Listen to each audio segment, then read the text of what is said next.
Michelle, add the hacking of JP Morgan last week to the list of companies targeted by cyber criminals, and we see the range of organizations clearly at risk. I spoke to cybersecurity expert Allan Friedman about this. I began by asking him how law enforcement authorities can stop consumer data being reached.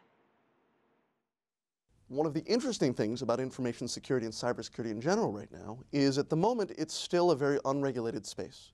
We have this notion that every company should choose how to defend their own systems, and we've left it up to consumers to try to defend themselves. Now, at one level, we have great consumer protection laws in America. There are strong rules that say even if my data is stolen, I'm not on the hook for someone using my credit card or my bank account details. As law enforcement develops the capacity to investigate cybercrime, the big challenge here is not just understanding what's going on, but where it's happening. So this is now a global problem. A lot of these gangs are operating out of Russia or Brazil. It's now a global industry. The title of your book is Cybersecurity and Cyber War, What Everyone Needs to Know. Give me 3 most vital points you would tell people that they need to know. The first is your email password should be different than every other password you use on the internet.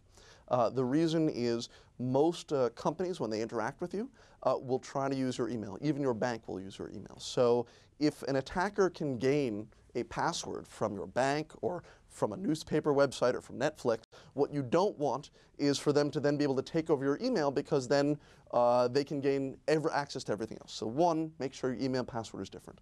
2, don't worry too much about any single data breach, particularly when we're talking about credit card and bank information. The federal government has said you're not responsible. The financial institutions are responsible for making sure that that's protected. So if there is some sort of fraud, they have to make you whole. But try to read your statements. If you get an electronic statement, make sure you read that. And 3, make sure you're aware of what your resources are. So read your bank statements, read your financial statements, read your medical record statements. Every year, Americans are entitled to credit records.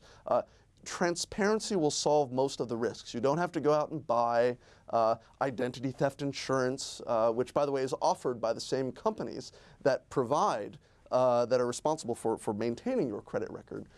So it's a little bit like saying, that's a nice credit rating you have there. It'd be a shame if something happened to it. So what is this chip and pin thing? Is that a more reliable solution? And explain to us what that means exactly. So one of the challenges of credit cards and why they're used so often in fraud is it's very easy to create a fake credit card. You can go on eBay and for about $300 to $500 get a machine that allows you to make a fake credit card. What does that mean? It means that if I have your credit card number and your name, I can just print out my very own credit card and then go and use it in a store. Chip and pin puts a small microchip inside the credit card, and then it secures it with a pin that you have to enter. This is currently used in Europe, and it has been successful for dramatically reducing fraud when the card is actually present. This is going to come. The challenge in America is who is going to pay for it. The merchants feel the banks should pay for it. The banks feel the merchants should pay for it. What about the mobile payments? How safe are they? The challenge with mobile payments is they don't fit inside this established model of liability and protection. They're getting better, but at the moment, because there aren't as many people using mobile payments, we haven't seen the attackers go after them to the extent that we see them.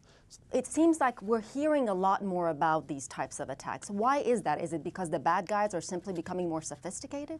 There was a time when we just sort of assumed that you would go after a mom and pop shop, you would steal 1,000 credit cards, 10,000 credit cards, maybe even 1 million credit cards.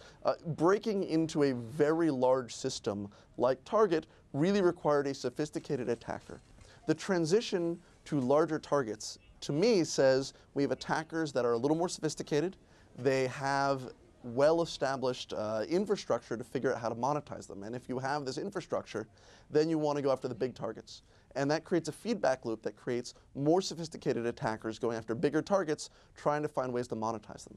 The responsibility for both the free market and for governments is to figure out how to disrupt these efficiencies, to say, well, you can go after people, But what you can't do is make money at scale. We're going to make it much harder for any one person to get rich from any single attack. That was part of my conversation with Allan Friedman, cybersecurity expert at George Washington University.